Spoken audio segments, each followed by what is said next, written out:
RTGA, mieux qu'une chaîne, un monde. RTGA, mieux qu'une chaîne, un monde. RTGA, mieux qu'une chaîne, un monde.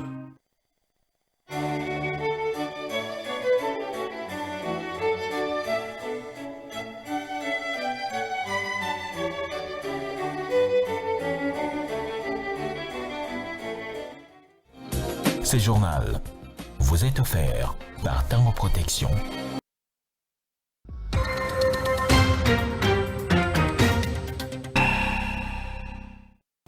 Mesdames, Messieurs, bonsoir. Bienvenue dans cette grande édition du journal dont voici le sommaire. Dossier Constant Moutamba à la Cour des cassations. L'instruction a commencé ce vendredi. Le ministre de la Justice a été entendu par les services du procureur général près la Cour des cassations.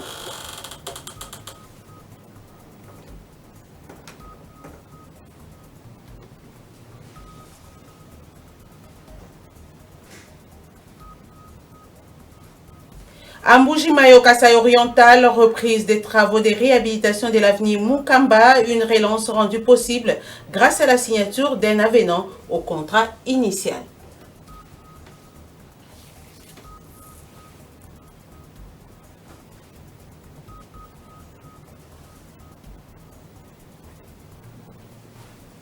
Et en religion, la communauté musulmane a célébré ce vendredi la fête des Tabaski ou fête des moutons, une fête qui symbolise le sacrifice du prophète Ibrahim qui avait accepté d'offrir son fils Ismaël à Dieu. Voilà tout pour les titres.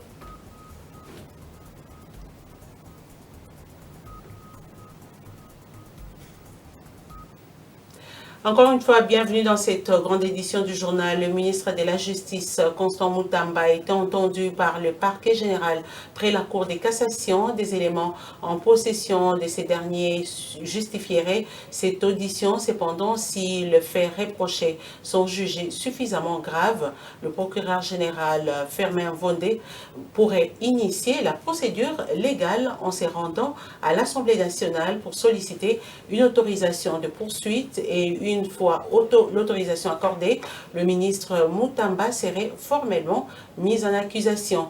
Il disposerait alors 24 heures pour présenter sa démission, faute de quoi il serait automatiquement considéré comme démissionnaire. En attendant, le procureur général a la latitude, selon son appréciation et dans les cadres de la loi, de restreindre la liberté du ministre si les circonstances l'exigent.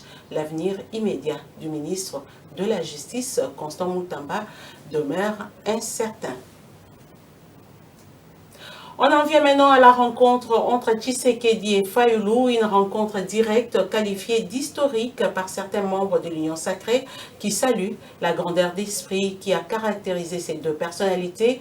Maître Patient Kitenge et Moïse Pika de la famille politique du chef de l'État pensent que le pays prend désormais une nouvelle direction pour mettre fin à la crise. Suivez leurs propos dans ce reportage de Jean-Sar Mikanda et David Matoumele. Après plusieurs années de tension, le président Félix Tshisekedi et l'opposant Martin Fayulu se sont enfin rencontrés pour sauver le Congo dans la crise qu'il se trouve actuellement. Du côté de l'Union sacrée, l'acte a été salué. Maître Patient Kitenge estime que c'est une rencontre historique qui met en avant-plan l'intérêt supérieur de la patrie. Vous devez savoir que c'est un événement historique. Donc moi personnellement j'ai vraiment aimé cette rencontre. Vous savez que la RDC c'est un pays agressé par nos voisins. Donc du fait que l'opposant Martin Fayulu de venir rencontrer le chef de l'État, ça démontre déjà que nous sommes déjà déterminés à ce qu'on puisse vraiment faire sortir la RDC dans les chaos. Bien que l'idée de voir Martin Fayulu intégrer les institutions n'a pas été évoquée lors de cette rencontre, Maître Moïse Pika n'écarte pas cette possibilité, celle de voir Martin Fayulu dans le prochain gouvernement. C'est un acte patriotique qu'a posé le président de l'ECD, Martin Fayulu. Je n'écarte pas Martin Fayulu du gouvernement de l'Union nationale. Moi, je suis congolais, je ne vois pas le mal si Martin Fayulu était ou fait partie de ceux qui vont diriger au niveau du gouvernement national. Donc, je vois que l'avenir politique du pays est dans les bons. Si Martin Fayulu fait partie de ceux qui seront dans le gouvernement, peu importe le poste, premier ministre, ministre ou quoi là. La politique politicienne n'était pas l'objectif de ces face-à-face entre ces deux personnalités, seulement la défense de l'intérêt supérieur de la nation. Et ce que moi je pourrais quand même relever, c'est que c'est une question d'abord de la République. La RDC, c'est un pays agressé. Nous voulons d'abord la cohésion nationale et l'unité nationale. Donc, lorsque déjà vous voyez les chefs de l'État avec Martin Fayoulou, ça démontre déjà que nous voulons à ce que la RDC puisse quand même avoir déjà un gain de cause. La crise est complexe, la crise est multiforme, la guerre est internationalisée, ça c'est vrai. Mais si déjà à l'interne, les grands leaders politiques se serrent la main, ensemble avec nous, la population, je ne vois pas où les impérialistes peuvent venir nous imposer un mode de vie pour que cette guerre continue. Hier adversaires, le président Félix Tshisekedi et Martin Fayoulou peuvent être aujourd'hui des partenaires des circonstances pour cimenter la cohésion nationale tant voulue par le peuple. D'une institution à une autre, sous la direction du président du Sénat, Jean-Michel Samalukonde Kyenge, l'Assemblée plénière de la Chambre haute du Parlement a procédé à l'examen de 2 projets de loi qui ont été jugés recevables. Le premier relatif à l'aménagement du territoire et la seconde proposition de loi cadre initié par le sénateur Célestin Vunabandi porte sur la stabilité et le développement des milieux ruraux, nous dit David Fidel Luzolo-Kubanza. Le premier projet de loi sous examen dans cette plénière conduite par le président Jean-Michel Samalukonde Kyenge concerne l'aménagement du territoire.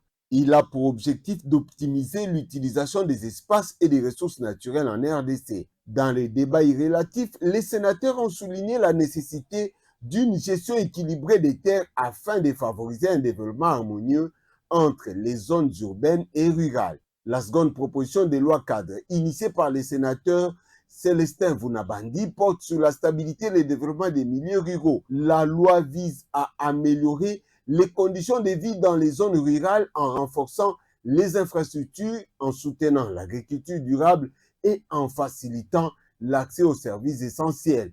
Son initiateur, le sénateur Célestin Vunabandi, a insisté sur l'importance de créer des conditions résilientes pour restaurer l'effectivité de l'État en milieu rural et moderniser la gestion des territoires. Cette proposition de loi cadre a été envoyée à la commission socio-culturelle pour un traitement approfondi. Toutes ces 2 lois ont été jugées recevables par la plénière. Dans sa conclusion, avant de lever la séance, le président Jean-Michel Samalukonde Kyenge a loué ces initiatives qui sont à ses yeux cruciales pour le développement socio-économique du pays et pour l'amélioration de la qualité de vie des Congolais.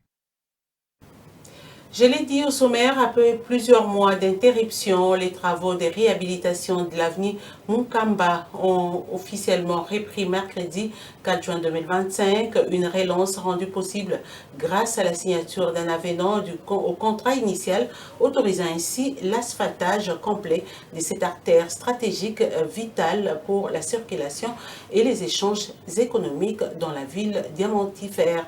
Ce redémarrage des travaux suscite espoir et attente tant du côté de la population que des autorités locales qui voient un pas concret vers la modernisation des infrastructures urbaines à Mbujimayi. Suivez. Sur cette avenue longtemps oubliée, les bruits des camions bennes résonnent de nouveau. L'avenue Munkamba, artère stratégique de la ville de Mbujimayi, est en pleine transformation. Ce nouveau contrat permet de prolonger les travaux sur un tronçon de 1000 mètres de long et 8 mètres de large, un accès stratégique reliant 2 points névralgiques, l'hôpital général de référence de la Mouya au rond-point Mamayemo. Il était prévu seulement d'asphalter les 500 mètres, c'est-à-dire des Cadeco jusqu'à l'hôpital de la Mouya. Et les restes du tronçon, c'est-à-dire parce que le tronçon entier fait 2000 mètres, donc 2 km. Dans les 1500 mètres, il était prévu seulement qu'on fasse les travaux d'assainissement dans les caniveaux que vous avez vus. Mais ces schémas faisant et que même l'autorité, donc les autorités ont résolu qu'au lieu de laisser une partie en asphalte et une autre partie en terre, c'est comme ça que finalement on a accordé un avenant. Et l'avenue Munkamba n'est pas la seule concernée, d'autres voies comme l'avenue Kankeya, Chilwa, Mutombo, Daipen ou encore une bretelle entre Kalenda et Mudishi et l'avenue des écoles sont désormais incluses dans le projet. Il y a aussi l'avenue que nous avons appelée dans le projet avenue 20 Kangeya. Donc c'est dans la commune de Duc, à côté de l'aéroport. Donc c'est une partie de l'avenue Chulambutombo. Il y a aussi l'avenue de l'université. Là dans le projet nous l'avons appelé l'avenue d'Aipen. Sur terrain, les habitants saluent les avancées, ils appellent à la responsabilité collective pour préserver ces infrastructures modernes.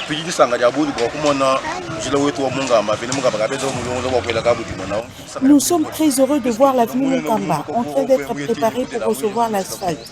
C'est une grande avenue qui mène vers l'hôpital moderne de la Mouya en quittant le rond-point Mamaïro. Et je demande aux personnes qui habitent le long des caniveaux de bien vouloir prendre soin des caniveaux pour garder nos routes. À Mbujimayi, l'asphalte n'est plus qu'un rêve. Il est en marche.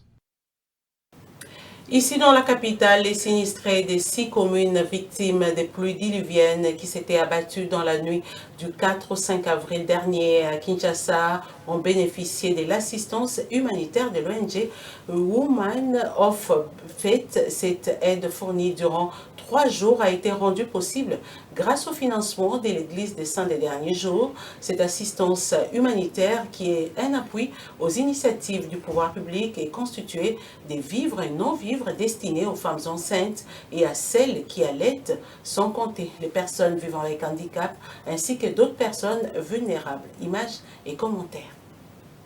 Au total, 6 communes de la capitale congolaise ont été visitées par l'organisation gouvernementale Women of Faith. Il s'agit des communes d'Engaliema, Massina, Bumbu, Matete, Limete et Mongafula. Les ménages affectés par les pluies diluviennes du 4 au 5 avril dernier ont bénéficié de l'assistance de cette ONG grâce à l'appui financier de ses partenaires dont l'Église des Saints des Derniers Jours. Des vivres et non-vivres ont été remis aux femmes enceintes, aux femmes qui allaitent et aux personnes vivant avec handicap, ainsi qu'aux autres personnes vulnérables qui ont subi le choc de ces pluies. Nos kits étaient constitués de sacs de riz, un sac d'haricots, un sac de semoule, un bidon d'huile, un sachet de sucre, un sachet de sel, un paire de draps, un pagne, il y a eu de mousse. Pour les représentants de l'Église des Saints des Derniers Jours, communauté d'Engaliema, ce geste s'inscrit dans les cadres des missions de l'Église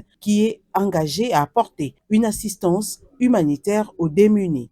L'une des missions de l'Église, c'est aussi pour soutenir les personnes qui sont en difficulté, pour les aider à pouvoir se rapprocher du Christ en leur donnant les minimums nécessaires. Cette assistance humanitaire n'a pas laissé indifférents les bénéficiaires qui ont eu des mots justes pour remercier les donateurs. Mais na lisungi na bango to sepeli mingi nzamba abakisa ebele. La remise de cette assistance humanitaire a bénéficié de l'accompagnement des autorités municipales. C'est le cas du bourgmestre de la commune de Massina qui a dressé le bilan de ces sinistres tout en saluant l'initiative qui, selon lui, vient répondre aux besoins immédiats des victimes des pluies. Pour nous autres, comme autorité de la commune, nous sommes très contents que ce geste dépasse les grands soucis que nous avons d'apporter une solution aux problèmes de notre population. L'ONG Women of Faith, avec l'Église des Saints des Derniers Jours, avait d'abord procédé à l'identification et l'enregistrement des sinistrés pour une bonne répartition de l'assistance humanitaire.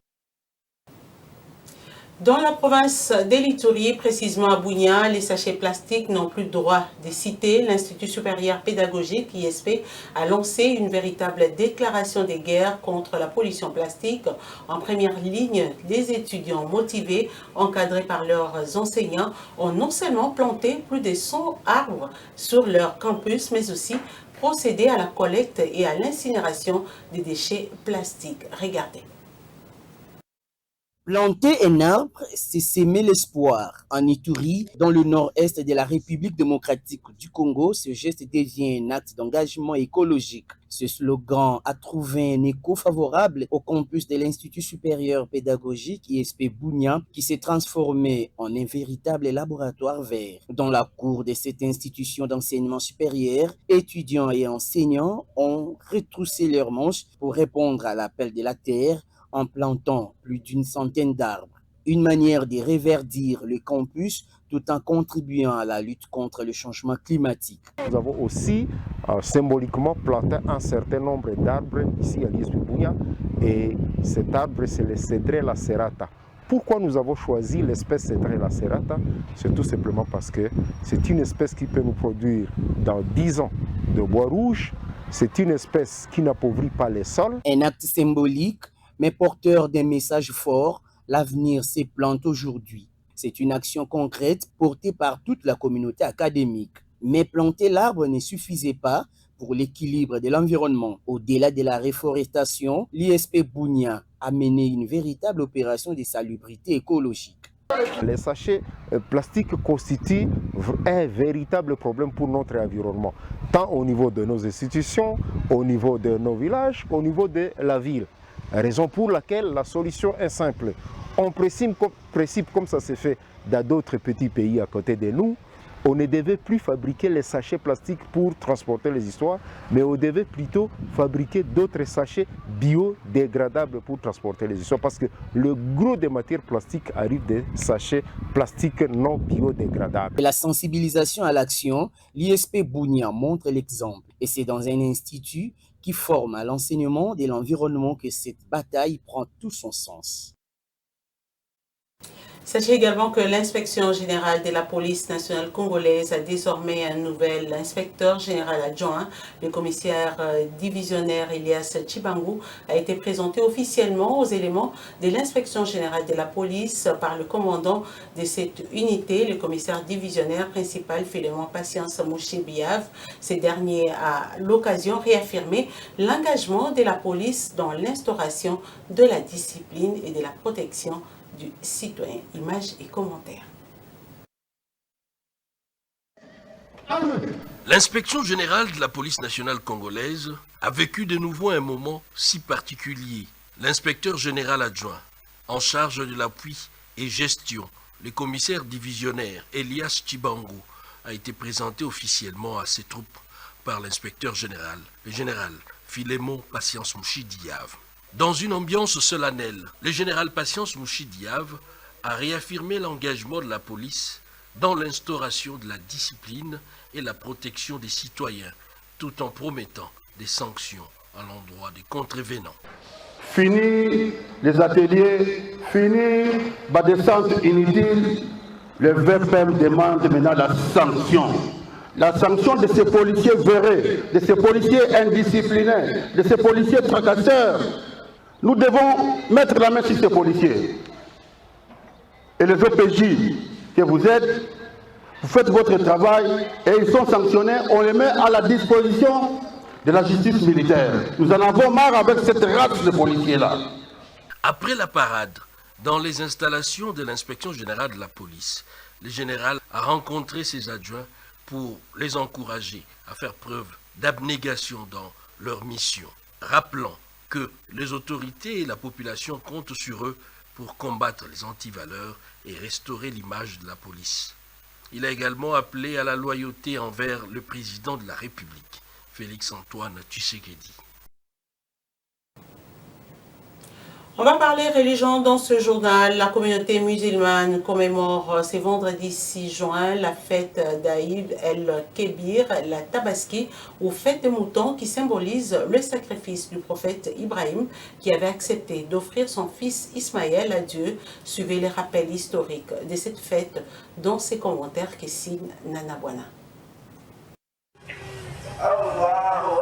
Tabaski, cette fête au cœur de la tradition musulmane connue sous les noms d'Aïd el-Adha ou d'Aïd el-Kébir est une plus grande fête de l'islam, célébrée chaque année par des milliers de croyants musulmans à travers le monde. Elle arrive en deuxième position dans les calendriers islamiques après Aïd el-Fitr qui marque la fin du Ramadan. La Tabaski commémore un épisode fondateur de la foi islamique, la soumission du prophète Abraham à la volonté de Dieu.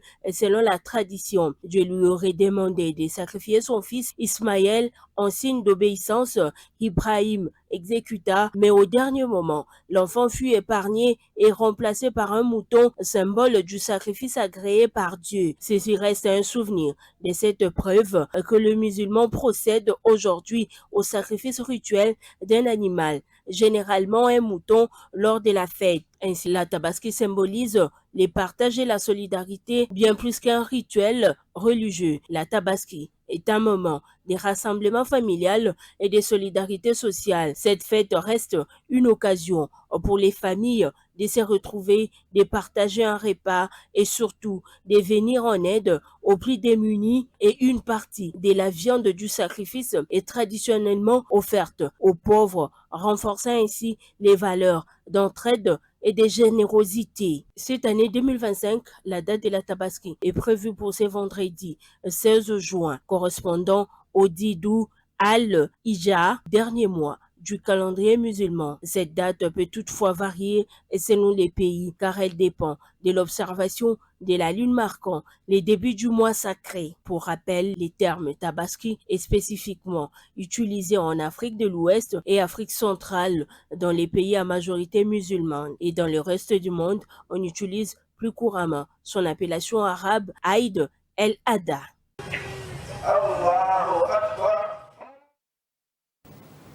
En sport, alors que le championnat congolais Licocash Ligue 1 vient d'être prolongé en extremis jusqu'au 30 juin 2025, la communauté sportive reste divisée. Pour certains observateurs, cette dérogation reflète un sauvetage des dernières minutes qui soulève plus de questions, qu'il n'apporte plus de solutions. Dans un contexte de calendriers surchargés et des retards accumulés, les analystes s'interrogent, cette rallonge suffira-t-elle à préserver l'intégrité de la compétition? Entre espoir et doute, les réactions se multiplient, à commencer par Tyson Ndombele, expert du ballon rond, qui donne son avis à propos. Il est ici, au micro d'Elvis Ebama et David Matoumele. Le ministre des Sports ne pouvait qu'accorder une dérogation sur base de la demande de l'organe technique. Le CONOR a fait cette demande, a sollicité cette dérogation auprès du ministre des Sports sur base également de la demande de la Linafoot qui organise le championnat national à travers ce pouvoir de délégation de la fédération. Et le CONOR, selon lui, il ne veut pas aller au-delà parce que la CAF prévoit la fermeture de cette fenêtre de la liste des clubs qui vont jouer les interclubs de la CAF à la date du 30 juin à partir de 23h59. Le CONOR a jugé bon de ne pas aller au-delà parce qu'il y a une possibilité de forcer, de bousculer cette fenêtre fermée à travers le dépôt des listes avec l'assurance, avec la confirmation de payer la caution. Vous pouvez dire à la CAF que non, on a connu quand même des retards par rapport à tel ou tel argument. Il y a des arguments à avancer. Je parlais de la situation de guerre de la partie est du pays où les autres clubs ne pouvaient pas continuer avec cette phase décisive de play-off. Tu vois, donc c'est un argument solide. On peut avancer au niveau de la CAF, mais on va toujours payer une caution si on amène notre liste en retard. C'est faisable. Et le CONOR, en tant qu'organe technique, il est responsable de tous les aspects techniques du football dans notre pays. Il a fait cette dérogation, cette demande de dérogation auprès du ministre des Sports en réfléchissant dans ce sens. Et le ministre ne peut rien faire. Il ne peut que s'incliner devant une réflexion technique faite par l'organe habilité, qui est le CONOR, qui est l'organe technique.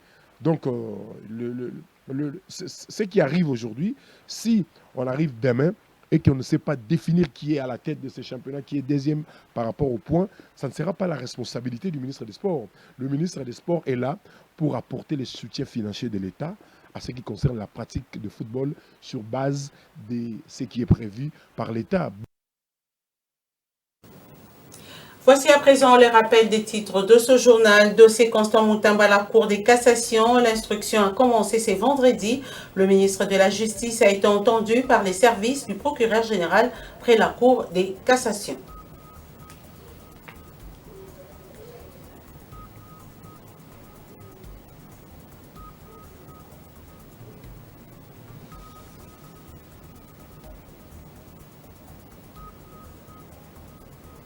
À Mbujimayi, au Kasaï oriental, la reprise des travaux de réhabilitation de l'avenue Mukamba, une relance rendue possible grâce à la signature d'un avenant au contrat initial.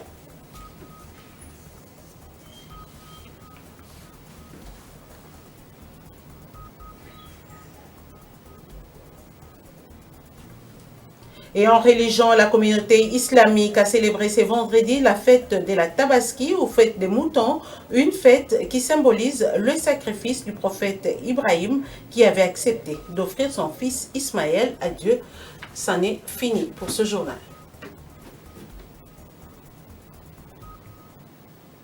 Voilà, au nom de toute l'équipe rédactionnelle et technique, je vous dis merci de nous avoir suivis et à très bientôt.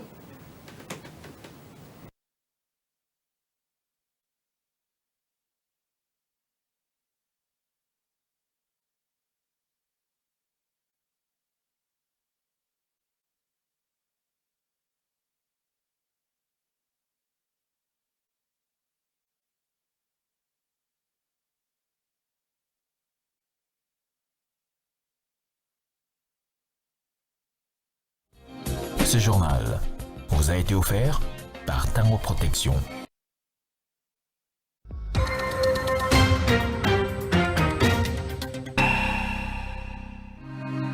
RTGA, mieux qu'une chaîne, un monde. RTGA, mieux qu'une chaîne, un monde.